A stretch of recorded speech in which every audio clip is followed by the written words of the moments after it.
নমস্কার, astrology class in Bengali সিরিজের আরও একটি ক্লাসে আধুনিক জ্যোতিষের আলোচনায় ঋষিবাণী ইনস্টিটিউট অফ ভেদিক অ্যাস্ট্রোলজির পক্ষ থেকে আপনাদেরকে স্বাগত জানাই।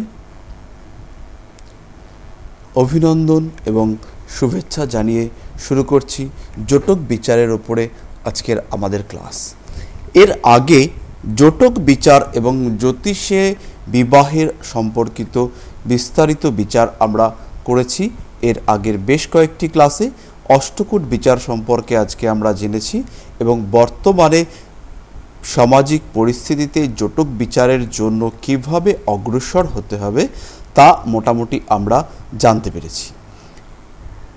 এর জন্য প্রথমেই পাত্র পাত্রীর জন্মকুণ্ডলিতে বিবাহ বিবাহিত জীবন সম্পর্কে জানতে হবে, উভয়ের মধ্যে প্রীতির সম্পর্ক, পারস্পরিক গ্রহাবস্থান একে অপরের বিবাহ সহায়ক ভাবগুলিকে পীড়িত করছে কিনা, চতুর্থত সন্তান জন্মের পর একজনের পাপগ্রহরা অন্যজনের সন্তান সহযোগী ভাবগুলিকে পীড়িত করছে কিনা।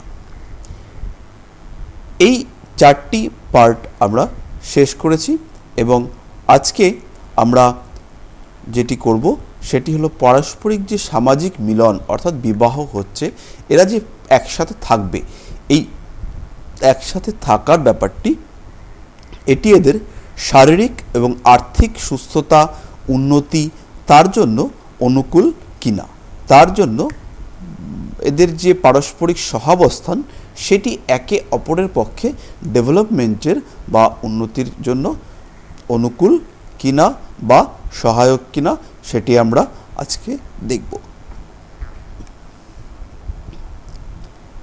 এর জন্য আমাদের ঠিক একইভাবে জাতক এবং জাতিকার পাপ গ্রহগুলি চিহ্নিত করতে হবে এবং জাতক ও জাতিকার জাতকের ক্ষেত্রে বিশেষত ভাগ্য এবং অর্থের সহায়ক ভাবগুলি এবং জাতিকার ক্ষেত্রে শরীর স্বাস্থ্য এই সংক্রান্ত ভাবগুলিকে দেখব।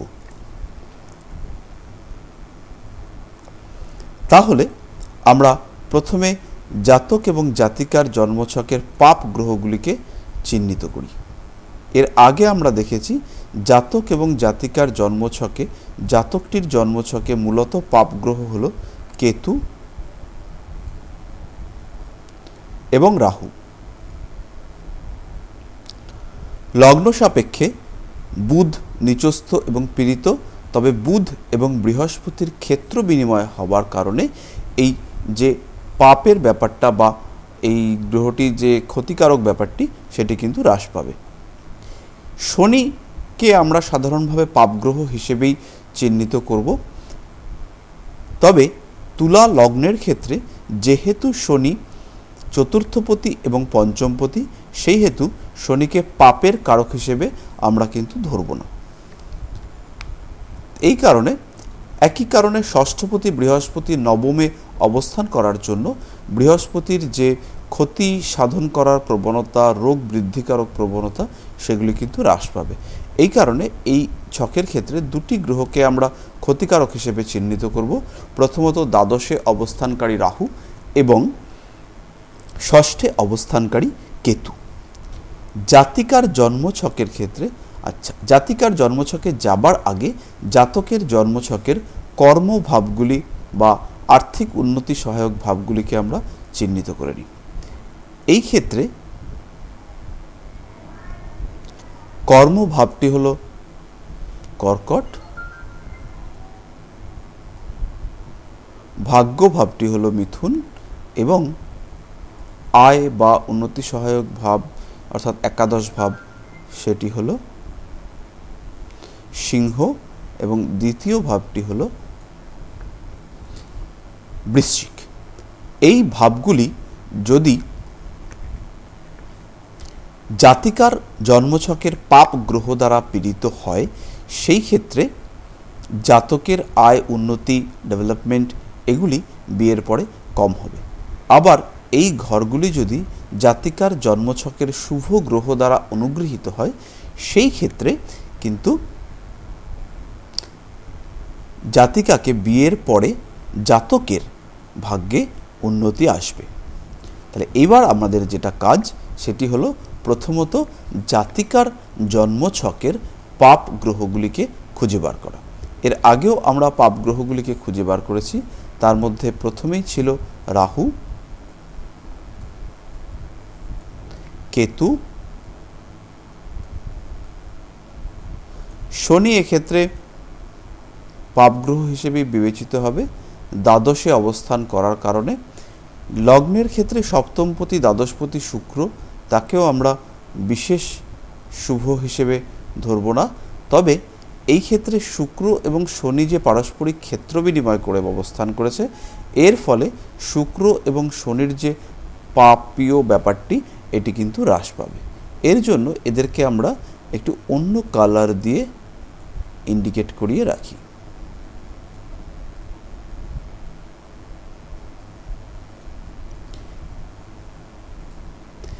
এরপরে এই লগ্নের ক্ষেত্রে অষ্টমপতি বুধ, সে কিন্তু নিচস্থ হয়ে অবস্থান করছে।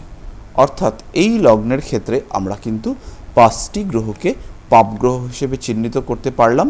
তার মধ্যে 3টি প্রবলতর এবং 2টি হচ্ছে গিয়ে সাধারণভাবে পাপ গ্রহ হিসেবে না বিবেচনা করলেও চলবে। এইবার আমাদের দেখতে হবে যে ঘরগুলিকে আমরা গোল গোল করে চিহ্নিত করলাম, এই ঘরগুলি কোনোভাবে জাতকের দ্বিতীয়, একাদশ ইত্যাদি ঘরকে পীড়িত করছে কিনা। তো আমরা যেটা দেখতে পাচ্ছি, প্রথমেই এই কেতু কিন্তু, এই কেতু অর্থাৎ জাতিকার জন্মছকের কেতু, সে কিন্তু জাতকের দশম ভাবটিকে পীড়িত করছে। এমনিতেই জাতকের দশম ভাবের অধিপতি, দশম ভাবে নিচস্থ মঙ্গল বসে আছে এবং দশম ভাবের অধিপতি চন্দ্র, সে একটি জলীয় গ্রহ, শনি যুক্ত এবং রবির ক্ষেত্রে অবস্থিত। ফলে এই ছেলেটির কর্মজীবনের বা কর্মের জায়গাটি খুব সবল কিন্তু নয়। সেটি আবার জাতিকার জন্মছকের কেতু দ্বারা পীড়িত হবার কারণে সেটি কিন্তু তার দুর্বলতা কিন্তু আরও বৃদ্ধি পাবে। সুতরাং এই জাতিকাকে বিয়ের পরে জাতকের কর্মক্ষেত্রে আলস্য বিরাজ করবে।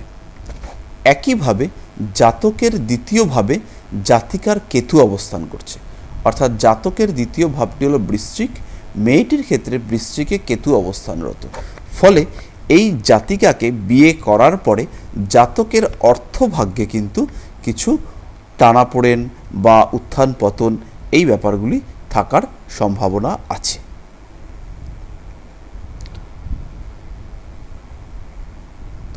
আবার জাতকের যে নবম ভাব, সেই জাতকের নবম ভাবটিতে রাহুর কিন্তু দৃষ্টি রয়েছে, অর্থাৎ জাতিকার জন্ম ছকে রাহু যেখানে অবস্থান করেছে সেখান থেকে সে মিথুন রাশিতে দৃষ্টি দিচ্ছে।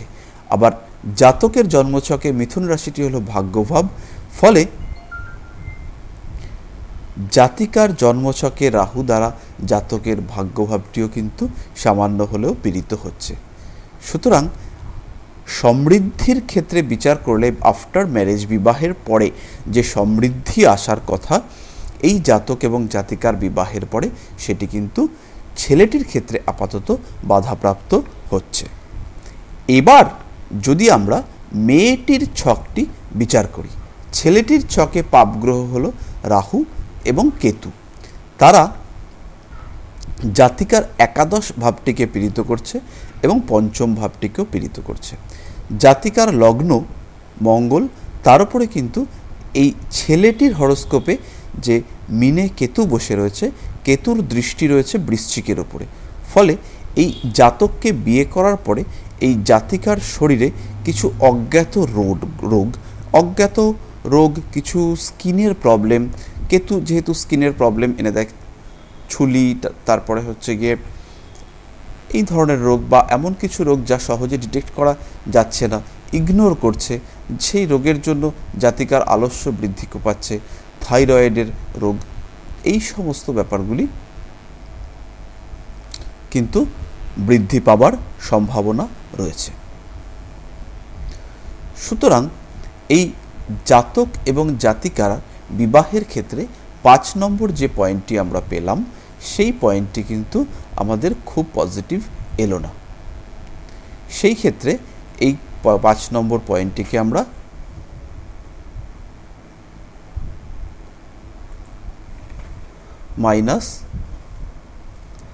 -½ দিয়ে রাখতে পারি।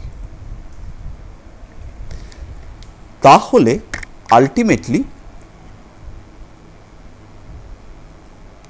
যেটি দেখা যাচ্ছে যে এদের বিবাহের ক্ষেত্রে, বা এটিকে যদি আমরা -1ও দিতাম, ধরুন আমরা একে -1ই দিলাম,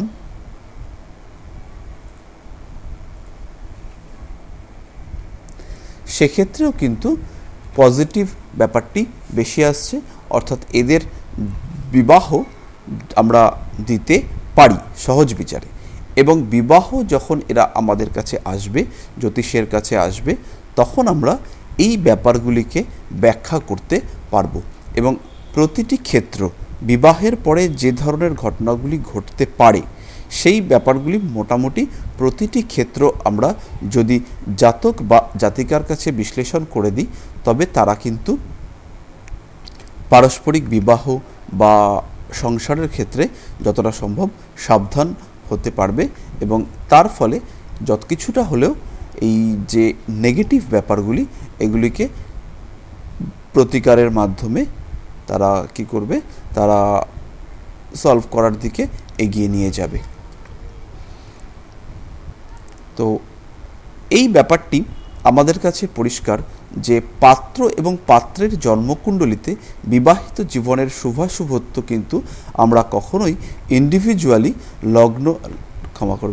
চন্দ্র এবং নক্ষত্রের সাহায্যে বিচার করি না। বিবাহিত জীবনের শুভাশুভত্ব বিচারের জন্য আমরা পর্যাপ্তভাবে লগ্ন সাপেক্ষে একাদশ, সপ্তম, পঞ্চম ইত্যাদি ভাবগুলিকে নিয়ে আলোচনা করে থাকি। তাহলে কেবলমাত্র ভৌমদোষের উপস্থিতি বা অনুপস্থিতি এবং অষ্টকূট বিচারের মাধ্যমে আমরা কিন্তু কখনোই জটক বিচার শেষ করতে পারবো না। এর পরে যেটা রয়েছে সেটা হচ্ছে উভয়ের মধ্যে প্রীতির সম্পর্ক থাকবে কিনা, সেটিও কিন্তু কেবলমাত্র রাশি এবং নক্ষত্রের দ্বারা বিচার করা সম্ভব নয়। আবার 3 নম্বর পয়েন্ট যেটি, যে দুজনের বিবাহের পরে বিবাহিত জীবনের ক্ষেত্রে যে ভালোবাসা, প্রেম, নির্ভরশীলতা, এই জায়গাগুলি অর্থাৎ বিবাহ সহায়ক ভাবগুলি যদি একে অপরের গ্রহাবস্থান দ্বারা পীড়িত হয়, সেই ক্ষেত্রে কিন্তু জাতক বা জাতিকার বিবাহিত জীবনে কিছু না কিছু সমস্যা থাকবে। আবার বিবাহিত জীবনের অন্যতম উদ্দেশ্য কিন্তু সন্তান ধারণ। ফলে সন্তানের ক্ষেত্রে বা সন্তানের সহায়ক ভাবগুলিকে যদি একজনের গ্রহরা অপরজনের সন্তান সহায়ক ভাবগুলি বা গ্রহগুলিকে পীড়িত করে, সেই ক্ষেত্রে কিন্তু বিবাহিত জীবনে সন্তানের অভাবজনিত কষ্ট আসতে পারে।